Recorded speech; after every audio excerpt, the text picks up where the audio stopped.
नमस्कार दोस्तों, कैसे हैं आप लोग। मैं पुष्पेंद्र स्वागत करता हूं आपका एक बार फिर आपके अपने चैनल सैलरी ज्ञान और इन्वेस्टमेंट में, जहां मिलती हैं आपको सैलरी और इन्वेस्टमेंट से जुड़ी सारी जानकारियां।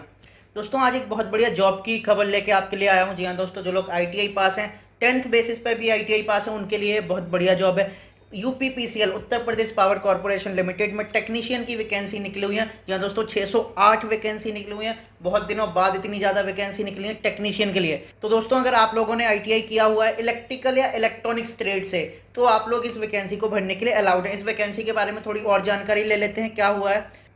यूपीपीसीएल ने इस वैकेंसी को निकाला है टेक्नीशियन इलेक्ट्रिकल के पद। जी हाँ दोस्तों, इलेक्ट्रिकल में टेक्नीशियन जो चीज़ है उसके लिए ये वैकेंसी निकली हुई है। कितनी वैकेंसियां, बात बता देता हूँ। जनरल के लिए 245 वैकेंसी हैं, ओबीसी एनसीएल के लिए 164 वैकेंसी हैं, एससी वालों के लिए 127 वैकेंसी हैं, एसटी वालों के लिए 12 वैकेंसी हैं, और जो ओबीसी ईडब्ल्यूएस में आते हैं, इकोनॉमिकली वीकर सेक्शन में, उनके लिए 60 वैकेंसी हैं। दोस्तों, टोटल मिला के 608 वैकेंसी यहाँ पे दी हुई हैं। इसमें अब इसकी एलिजिबिलिटी क्राइटेरिया के बारे में बात कर लेते हैं कि आपके पास क्या होना चाहिए कि आप ये वैकेंसी भर सकते हैं। सबसे पहली बात, उत्तर प्रदेश की हाई स्कूल या समकक्ष परीक्षा मतलब 10th पास आपके पास होना चाहिए। साइंस और मैथ दोनों विषयों में उत्तीर्ण होना चाहिए, साइंस और मैथ दोनों में पास होना चाहिए।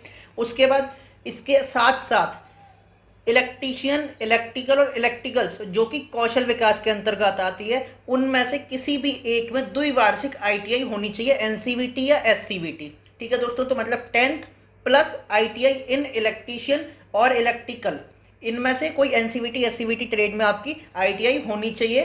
तो ये है इसकी एलिजिबिलिटी क्वालिफिकेशन। जी हाँ दोस्तों, मुझे ऐसा लगता है कि बहुत सारे लोग इसमें एलिजिबल हो रहे होंगे, क्योंकि बहुत सारे आईटीआई किए हुए लोग बैठे हुए हैं जिन्हें की अभी जॉब नहीं मिल रही है।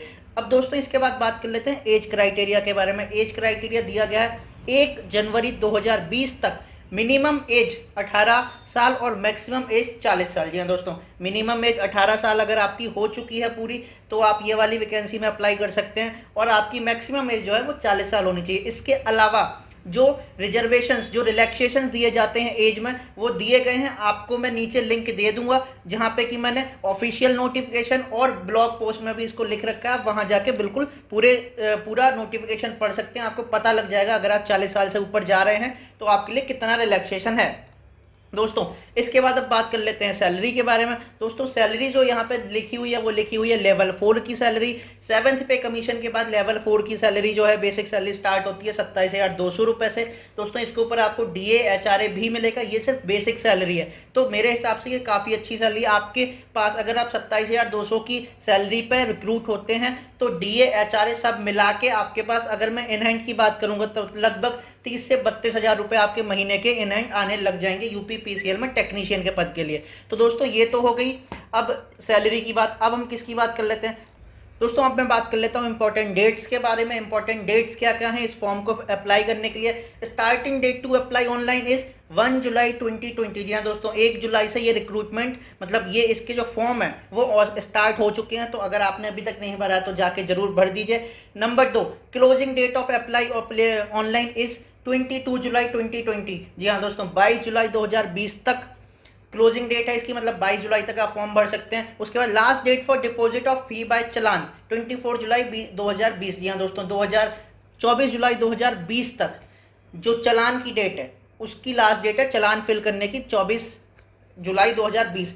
जो इसके बाद टेस्ट होगा उसकी मैं डिटेल अभी आगे बताऊंगा। दोस्तों, इसके बाद अब हम बात कर लेते हैं इसके एग्जाम पैटर्न के बारे में। एग्जाम पैटर्न भी यूपीपीसीएल ने बिल्कुल लिख के दिया है। दोस्तों, उसमें लिखा है कि आपका एक सीबीटी होगा, कंप्यूटर बेस्ड टेस्ट होगा, 3 घंटे का होगा। ठीक है, उसमें 2 पार्ट होंगे। 2 पार्ट में क्या क्या होगा। पार्ट 1 में क्या होगा, there will be 50 question based on triple C knowledge. जी हाँ दोस्तों, जो कंप्यूटर की ट्रिपल सी लैंग्वेज की नॉलेज होती है वो आपको आनी चाहिए, उसके होंगे 50 क्वेश्चन। इसके अलावा पार्ट 2 में क्या होगा, part 2 will consist of 4 sections which will have technical knowledge, general studies and reasoning ability, general English and general Hindi. कितने कितने क्वेश्चन होंगे, टेक्निकल के 150 क्वेश्चन होंगे।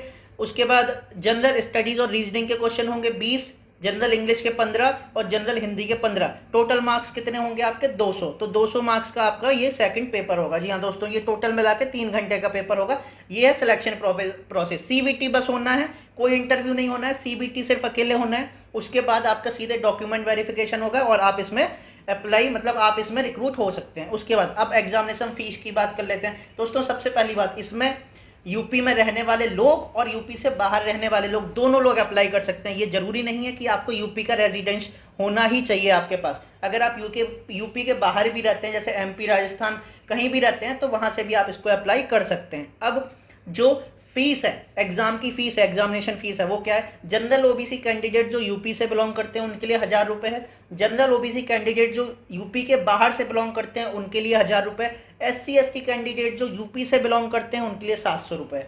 दोस्तों, जो बाहर से बिलोंग करते हैं, जो यूपी के बाहर से बिलोंग करते हैं, उनको कोई कैटेगरी उनकी नहीं मानी जाएगी। उन्हें एज अ जनरल ही अप्लाई करना पड़ेगा, as a general candidate apply करना पड़ेगा। क्योंकि अगर आप अदर स्टेट से बिलोंग करते हैं तो आप किसी दूसरे स्टेट की अगर एग्जाम देते हैं तो वहां पे आपका जो रिजर्वेशन है वो नहीं लगता है। रिजर्वेशन ओनली आपके स्टेट में लगता है। ठीक है, तो ये थी एग्जामिनेशन फीस के बारे में जानकारी। सिलेबस, दोस्तों सिलेबस में कंप्यूटर नॉलेज, सिलेबस काफ़ी ज़्यादा बड़ा है। मैंने अपने ब्लॉग पोस्ट में सारा एकदम समराइज करके लिखा हुआ है, नीचे लिंक दे रखी है, उसको जाके जरूर देख लीजिए। तो दोस्तों, ये मेरे हिसाब से काफ़ी अच्छी जॉब है। अगर आपने अभी तक अप्लाई नहीं किया तो अप्लाई ज़रूर कर दीजिए, क्योंकि आजकल जॉब बहुत कम निकल रही है और ये आपके लिए 600 पद बहुत ज़्यादा होते हैं एक साथ। दोस्तों, पता नहीं कितने साल में वैकेंसी, कितने साल में रिक्रूटमेंट होगी, इसकी तो मैं कोई गारंटी नहीं दे सकता, लेकिन अप्लाई करना आपका फर्ज है। तो अगर आप लोग चाहते हैं कि अप्लाई करना है तो प्लीज़ जाके कर दीजिए।